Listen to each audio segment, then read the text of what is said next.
अस्सलाम वालेकुम फ्रेंड्स, अल्लाहुम्मा सल्ली अला सय्यिदिना Muhammad. Hope you are doing well.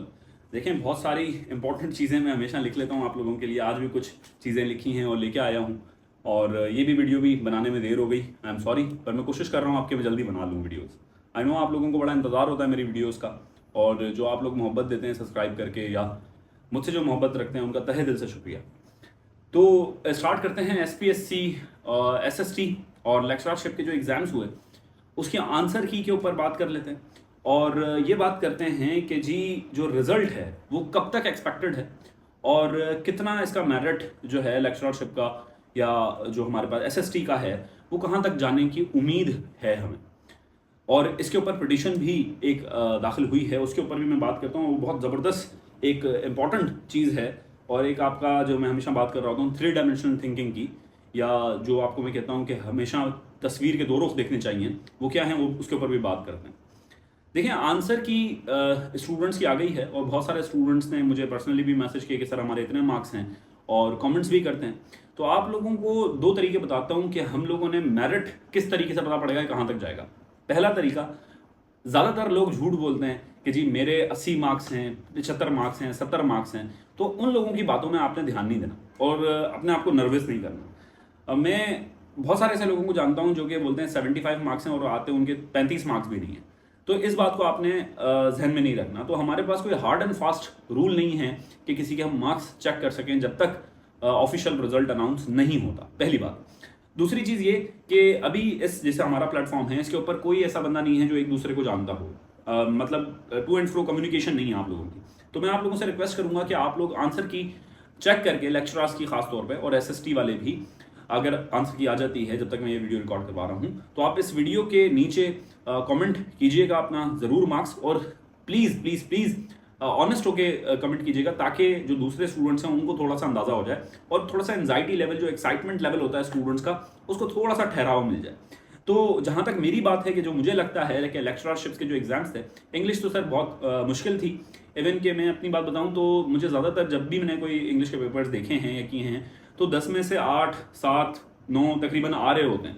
पर SPSC के जो इंग्लिश के खास तौर पे कुछ जो पेपर्स हैं, उसके अंदर से बड़ा मुश्किल हुआ मुझे भी कि जी मैं देख सकूं कि यार इसका आंसर है क्या, क्योंकि बहुत टेक्निकल और अजीबोगरीब के सिनोनिम एंटोनिम्स पूछे गए। आई डोंट नो ये क्यों करते हैं कि इंग्लिश चेक करने के लिए आपसे सिनोनिम एंटोनिम्स पूछते हैं, इडियम्स पूछते हैं, क्योंकि इंग्लिश ग्रामर का और इंग्लिश स्पोकन का आपके इडियम से कोई वास्ता नहीं होता। तो आई डोंट नो कि ये क्यों पॉलिसी है, और आई रियली कंडेम दिस कि ये नहीं होना चाहिए कि हम वोकैबलरी पे किसी की अंग्रेजी को टेस्ट करें कि इसकी वोकैबलरी अच्छी है तो अंग्रेजी अच्छी होगी। This is not a way to check anyone's English language. तो मैं इस बात को आप लोगों के तवस्सुल से एक पैगाम देना चाहता हूँ कि ये जो मीडियम है वोकैबलरी का, इसको कम रखा जाए, जबकि SPSC के पेपर्स में ये मीडियम ज़्यादा रखा जाता है। 10 MCQs हैं तो 6 तो आपके वोकैबलरी से आ जाते हैं। तो ये लक के ऊपर डिपेंड कर जाता है, बच्चों की इंटेलेक्चुअल एबिलिटी को टेस्ट नहीं करता, ठीक है ना। अंग्रेजी से अंडरस्टैंडिंग, जो ग्रामर से अंडरस्टैंडिंग है उसको चेक करता है। तो आई थिंक ये करेक्ट वे नहीं है अंग्रेजी टेस्ट करने का, वोकैबलरी से चेक करना। हाँ, थोड़ी बहुत होनी चाहिए पर ज़्यादा नहीं। अब दूसरे पर आ जाते हैं जी पुलिस की जॉब्स। देखें, मैं बहुत सारे अपने दोस्तों को जानता हूँ, बहुत करीबी दोस्त हैं मेरे, और अभी जॉब्स भी कर रहे हैं, कुछ रेस्टोरेंट्स में कर रहे हैं, कुछ मेडिकल कंपनीज में कर रहे हैं, और उनकी लाख 1.5 लाख रुपए तनख्वाह है। पर मैंने उन लोगों को बहुत फोर्स किया है कि आप ये पुलिस की जो STS के थ्रू आई हैं, IBA के थ्रू आई हैं, इस पर अप्लाई करें। उसकी एक बहुत बड़ी वजह है दोस्तों। उसकी वजह यह है कि पाकिस्तान में रहते हुए गवर्नमेंट जॉब होना लाजमी है स्टूडेंट्स के लिए, और जो बिजनेसमैन हैं उनके लिए भी, कि वो छोटा मोटा अपना बिजनेस बाद में कर लें। अब मैं इसकी लीगैलिटी में नहीं जाना चाह रहा कि जी बिजनेस करना गवर्नमेंट जॉब के साथ है या नहीं है अलाउ है, पर उसके भी कुछ जो रिस्ट्रिक्शंस लगती हैं वो मैं कभी बताऊंगा। पर आप कर सकते हैं, कोई इतना hard and fast rules follow होते नहीं है पाकिस्तान में। तो पुलिस की जो जॉब्स आई हैं, जितने भी दोस्त हैं जो बेरोजगार हैं, मैं उन सबको बहुत दिल से कहूंगा कि ASI और कांस्टेबल की जॉब्स हैं, इसमें अप्लाई करें। और तैयारी जहां तक करवाने की बात है, तो मेरा ये इरादा है कि हम लोग बिल्कुल ना होने के बराबर फीसेस के ऊपर, ना होने के बराबर उसके ऊपर आप लोगों को तैयारी करवाएं। और मेरी कोशिश है कि हफ्ते में 2 से 3 क्लासेस मैं आप लोगों की लूं। तो आप लोगों से गुजारिश है कि जो स्टूडेंट्स इसके अंदर अप्लाई कर रहे हैं वो चैनल सब्सक्राइब कर लें, ताकि उन लोगों को ये वीडियोस मिलती रहे। और मैं आप लोगों को दोबारा कहूंगा, STS एक रेप्यूटेड इदारा है, और वहां पर मेरिट के चांसेस बहुत ज़्यादा हैं। फजूल लोगों के डिस्कशंस में मत पड़िएगा, और इसके अंदर अप्लाई ज़रूर कीजिएगा। और इसके ऊपर मैं एक वीडियो भी बनाऊंगा जिसके अंदर हाउ टू अप्लाई का होगा कि ऐसा अप्लाई करते हैं STS की जॉब के अंदर। अब इंटरव्यू सर कब होंगे और इंटरव्यू में क्या पूछा जाएगा और इंटरव्यू की तैयारी कहाँ से करें, एक टिप दे देता हूँ। बहुत सारी चीज़ें मैं एक वीडियो में डिस्कस करता हूँ आप लोगों के लिए। तो इंटरव्यू जनाब सिंपल है। आप क्या करें, एक मिरर लें और मिरर के सामने खड़े होकर अपनी जो स्पोकन है, आपकी अंग्रेजी है, उससे आप कन्वर्सेशन करें खुद से। एक बात मेरी दोस्तों, हमेशा जिंदगी में ना अपने पल्लू से बांध लो लड़कियां, और लड़के जो हों अपनी कमीज से बांधना। क्या इंसान डरता है सिर्फ अपने आप से। अगर तुमने अपने आप से डरना छोड़ दिया ना तो भाई तुम बहुत शक्तिमान हो, फिर तुम हो राजा। समझ रहे हो मेरी बात? अगर तुम खुद से डरना छोड़ दिया तुमने और तुम्हारा एक एम हो, तुम्हें पता हो कि यार मैंने अचीव करना है, तो जी गेम ऊपर है। आपने कभी देखा है किसी राजा को किसी से मोटिवेशन की जरूरत पड़ी? हाँ, जो उसके नीचे बंदे होते हैं ना उनको जरूरत होती है राजा से।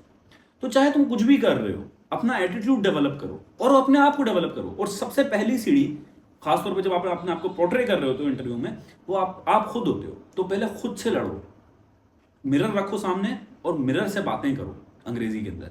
जो मुश्किल सवाल है, जो तुम्हें लगता है जिनसे तुम डरते हो, उसी टॉपिक के ऊपर बात करो, ठीक है? जब वो तुम्हारी वीकनेस के ऊपर तुम काम करोगे तो ऑटोमेटिकली तुम्हारी पर्सनैलिटी ग्रूम होगी। और जो स्पेसिफिक सब्जेक्ट्स हैं जिसका आप टेस्ट देना चाह रहे हैं या हो रहा है आपका टेस्ट, उसकी तैयारी आपकी होनी चाहिए। अब कोर्ट पिटीशन के ऊपर आखिरी बात कर लूं तो देखें, दो चीजें होती हैं। अब ये शायद आप लोगों को लगे बुरी, क्योंकि ज्यादातर स्टूडेंट्स पिछली वाली वीडियो में मुझे कह रहे थे कि सर आपने ये बात है ना स्टूडेंट्स की नहीं कही है, ये बात आपने न्यूट्रल होके कही है, या आपने एक बंदे का साइड लिया। जनाब मेरी बात सुने, जिंदगी में ना हमेशा दो रास्ते होते हैं किसी से जब मजे से बात कर रहे होते हैं। एक वो रास्ता जिससे आप बात कर रहे हो उसको आपने सिर्फ खुश करना हो, ठीक है? और दूसरा रास्ता वो होता है जो कि सच्चाई का होता है, चाहे उस बंदे को सही लगे या बुरा लगे।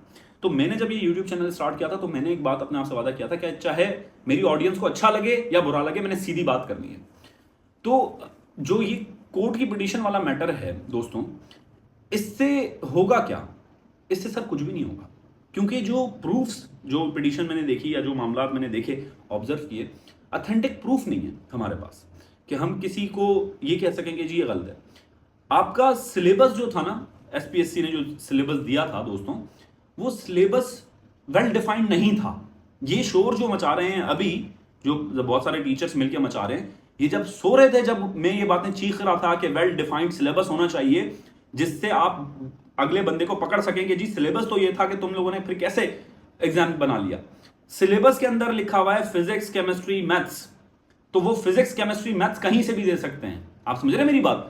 और मास्टर्स लेवल लिखा हुआ है, मास्टर्स लेवल के अंदर बहुत सारी चीजें आ जाती हैं तो वो कवर हो जाते हैं। अब ये बातें शायद आप लोगों को मेरी समझ में ना आए, आप लोग बोलेंगे सर आप साइड, ये मैं बात कर रहा हूं आपसे हकीकत की। तो जब शोर मचाना था ना तब मचाया नहीं। अब जब चिड़िया चुग गई है खेत, अब शोर मचा रहे हैं, वो मचा रहे हैं अपने व्यूज के लिए, वो मचा रहे हैं अपने कोर्सेज बेचने के लिए और बहुत सारी चीजें। तो मैं उसकी डिबेट में नहीं जा रहा। तब जब हम चीख रहे होते हैं, जब बता रहे होते हैं, तो उसके ऊपर बात होती नहीं है। अब जब सब काम हो जाता है, काम उतर जाता है, चीजें हो जाती हैं, तब आके बताते हैं कि जी ये गलत हुआ है। तो आई थिंक ये चीजें आप लोगों को भी समझनी चाहिए और हम लोगों को भी समझनी चाहिए कि जी किस तरीके से चलना है।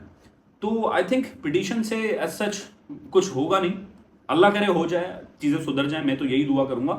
पर ग्राउंड रियलिटीज हैं कि कुछ होने वाला नहीं है। अब आपको अच्छी लगे या बुरी लगे, बात तो यही है। और अल्लाह ताला से अच्छे की उम्मीद रखें और हम लोग यही दुआ करते हैं कि हमारा निज़ाम सही हो जाए, क्योंकि निज़ाम से मैं भी नहीं हूँ खुश। ये नहीं है कि मैं आपको कहूँ कि जी बहुत अच्छा चल रहा है।